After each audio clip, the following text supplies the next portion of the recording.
I'm going to be looking at solving systems of equations, but before I talk about solving systems of equations, I want to look at why we have to use systems of equations, where they come from, where you can recognize that you might see this in a problem. Okay? The example I have behind me is the equation x plus y equals 10. The thing you should notice here is that this equation has two variables. There's an x variable and there's a y variable. The very important thing to understand when you're dealing with two variables is there's not just one possible solution. Okay? For example, this is really saying two numbers add up to 10. Lots of possibilities. 1 and 9 add up to 10. 9 and 1 add up to 10. 5 and 5 add up to 10. Negative 1 and 11 add up to 10. Negative 20 and positive 30 add up to 10. The point here is very simple. There are infinitely many different solutions that an equation will have if there are two variables. Okay? I'm not going to be able to solve for one solution like I normally would if I only have one variable. What's going to end up happening here is I have to have some additional piece of information. For example, in this problem, if I was told another equation or another value for that equation, I might be able to come up with an answer. So let's say that I have a second equation, and I'm going to make the second equation really simple just to make a point. Let's say that the second equation was the very simple equation y equals 2.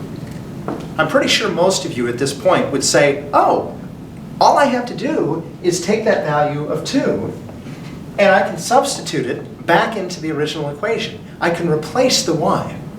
That's the big thing that you want to do in these problems. You want to eliminate one of the variables if you possibly can. And by substituting the 2 in place of the y, because it's the same thing as y, I can get rid of the y variable in that first equation. So this gets substituted in for y, and I have a new equation. My new equation with that 2 substituted in is x plus 2 equals 10, and now I can very easily find a solution. Subtracting 2 from both sides, I get x is equal to 8. Okay, so now I know that y is 2, x is 8, I have my solution. Obviously, you're not getting equations like that most of the time. Most of the time, there's going to be more going on in your equation. Okay, let's look at a second example here. And again, I'll be solving this using the substitution process. Second system of equations. 2x plus 3y is equal to 13. And a second equation of x minus 2y equals negative 4. Okay, for the second equation, I'm going to run into the same type of issues. I have two variables here. Because I have two variables, I have to have two equations. Very important to understand that. Anytime you have an equation with two variables, you're going to have to come up with a second equation because you need a second set of requirements to cut it down from infinitely many solutions, hopefully to only one possible solution. There are special cases where you may get more solutions or maybe no solution, but in most cases you're going to get it down to just one possible solution for x and y. Okay, so let's look at this example. What I'm doing here is the substitution process. I want to substitute in place of one of the two variables. Either I want to replace the x or I want to replace the y. And I want to have an equation written completely with one variable. Okay? What I'm going to do is I'm going to isolate either the x variable or the y variable in one of my two equations. Doesn't matter which equation I pick, really whichever one you think is easiest to work with. In this example here, I noticed that it would be very simple to get this x by itself. So that's the variable I'm going to isolate. Okay, so somewhere else, I could write a second equation and solve this for x. So I'm going to rewrite the equation as, I'm going to rewrite this equation by adding 2y to both sides. And the idea is to try to get that x variable by itself. So I add 2y to both sides of the equation. My new equation says that x, this adds up to 0, that x equals 2y minus 4. What this tells me is any place in the other equation where I see an x, I'm allowed to replace it with the 2y minus 4. And that's going to allow me to find a solution. Okay? So I substitute this 2y minus 4 back into the first equation. I replace that x variable with a y, and now I'm going to have an equation that I can solve. So I'll go over here to the side and simplify this. 2 is being multiplied by whatever I put in for the x value. 2y minus 4 is the value that I've put in place of that x variable. Okay, it is literally replacing it. A substitute teacher replaces a regular teacher. This 2y minus 4 is literally going to replace the x because it's the same thing. Okay, notice x is being multiplied by 2. This entire thing, this entire 2y minus 4 that I put in place of the x is going to have to be multiplied by that 2. So let's see what we have here. We have this original 2 times the value of x that we replaced with the 2y minus 4. I still have a 3y. And I still have my 13. And I can simplify that equation down.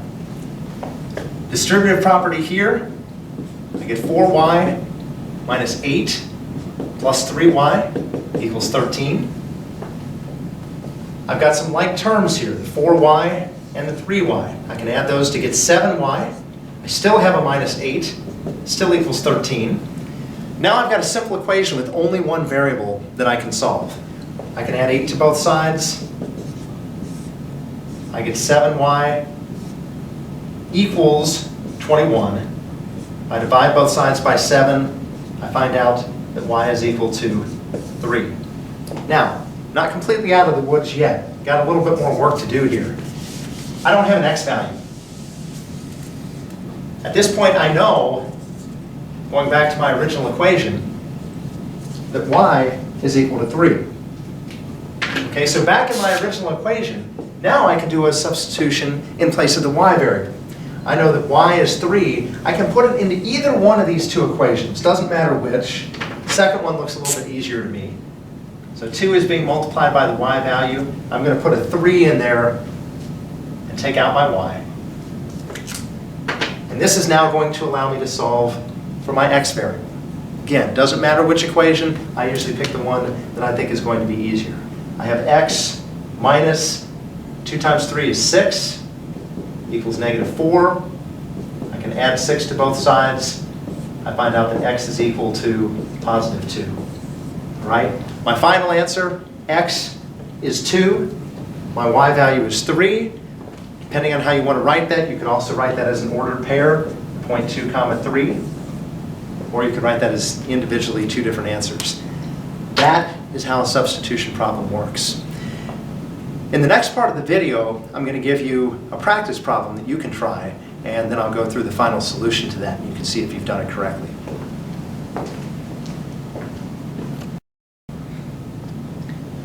You can see I have an example of a system here on the board. I'd like you to stop the video, try this system using substitution, and then come back and watch my solution.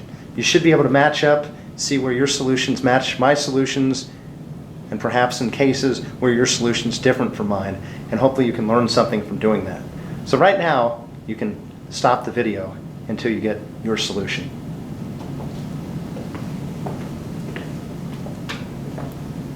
Hopefully you've now had a chance to try this system yourself.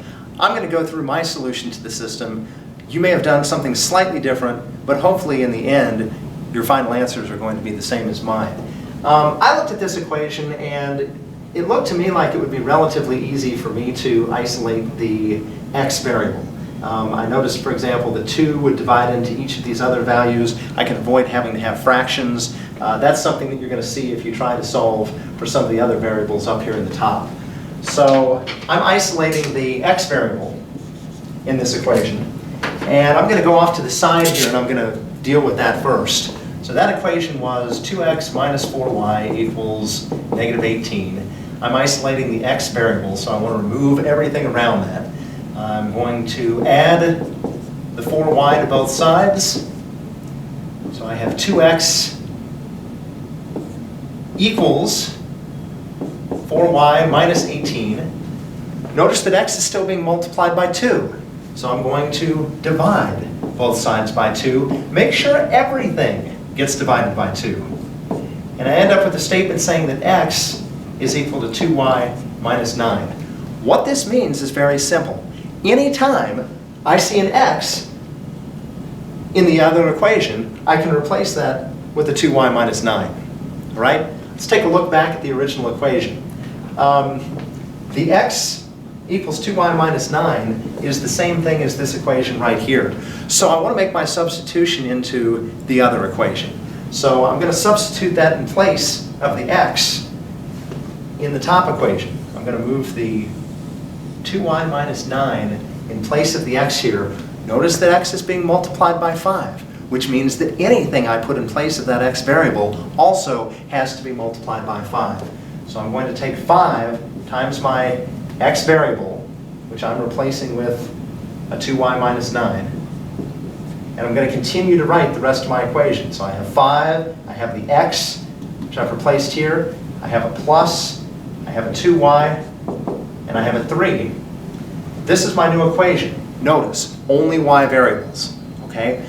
You may have done it with a substitution in which you only have x variables. It's fine as long as you have only one type of variable. Little distributive property here. I'm going to get 10y minus 45 plus 2y equals 3. Combine like terms here. 12y minus 45 equals 3. Add 45 to both sides. I get 12y is equal to 48. If I divide both sides by 12 here, I'm going to find out that y is equal to 4. I'm going to remove that. At this point, I'm going to go back to my original equations. Don't need all this other information over here. I can take that out. I now know that y is 4, which means I can put 4 into either equation in place of the y. That'll leave me with an equation that only has an x variable. So, in this case, I think they're both pretty equivalent equations. It looks pretty easy to put it into this equation right here. So, 4 takes the place of y. I still have my 5x, still have my plus. This is going to be 2 times the y value, which is 4. And then it's going to equal 3. So if I simplify, 2 times 4 is 8. I can subtract 8 from both sides. I get 5x is equal to negative 5. Notice 5 goes into negative 5, negative 1 times. I end up with an x value of negative 1 as my final answer. So I have an x of negative 1. I have a y of 4. Again, if I want to write that as an ordered pair, I can write it like this. But that's my solution.